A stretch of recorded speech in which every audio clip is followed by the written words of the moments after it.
Oy, magandang araw kaibigan. Matanong lang kita. Katulad din ba kita na patuloy nakikibaka sa buhay?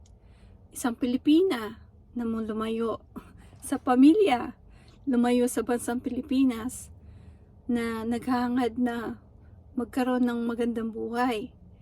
Well, isa po ako doon. Lumayo po sa Pilipinas since 1994.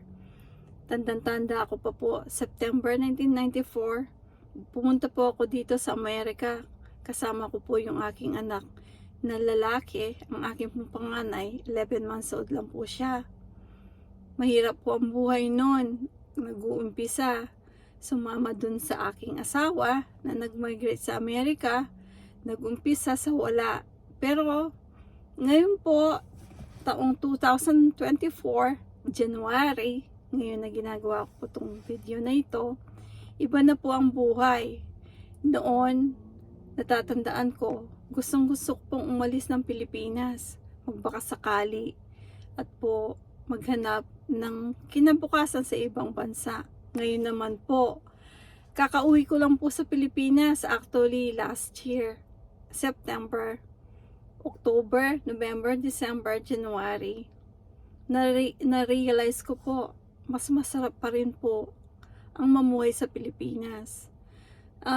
Nag-isip po ako kung ano ang magagawa ko para makapag hanap buhay or kumita ng extra para makapagpundar po sa Pilipinas, and probably in 4 to 5 years makapag-retire na. Yun po talaga ang pangarap ko na gusto kong matupad sa edad ko na po ito. Ito po si Meg Ponsalan.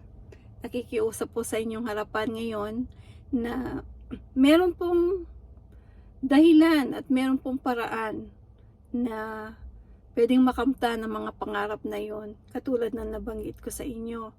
At nakita ko po itong pagkakataon na ito na opportunity na i-share ko sa inyo ang aking pong na-discover na online digital business.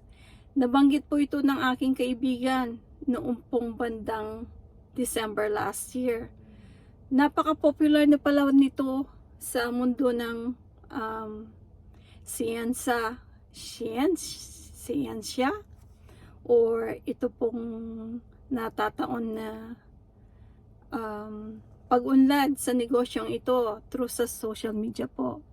Natanong ko po sa kanya, ibinahagi niya po sa akin, ginawa ko po yung aking pag-research at nakita ko po na maganda pala, pwede ko pong gawin. At yun po, sumali po ako sa business na ito, although kailangan po talaga seryoso ka dahil kailangan pong bigyan ng oras, kailangan pong mag-invest. Lahat po ng business, kailangan po may puhunan.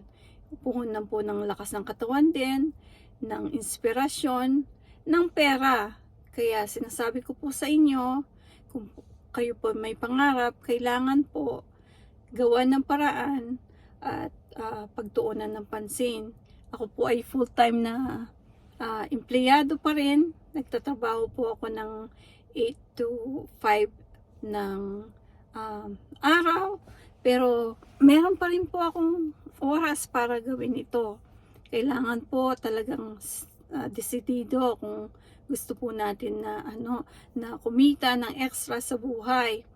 Marami pa rin po akong pangarap. Meron po akong nanay na gusto ko na pong makasama dahil tumatanda na. May mga kapatid din po ako sa Pilipinas na gusto ko rin pong tulungan na makarating sa ibang bansa. Lalo-lalo na po sila yung mga naghihika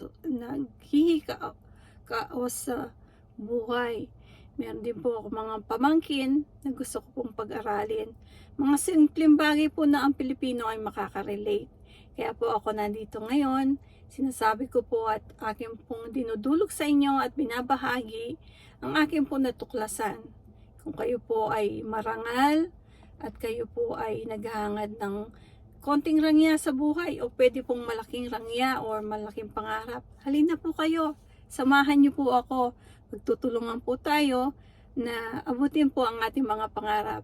Ito po si Meg again. Tayo na po. I'll see you on the inside. Maraming salamat po. Mabuhay. Pagpalain po kayo ng may kapal. Salamat po.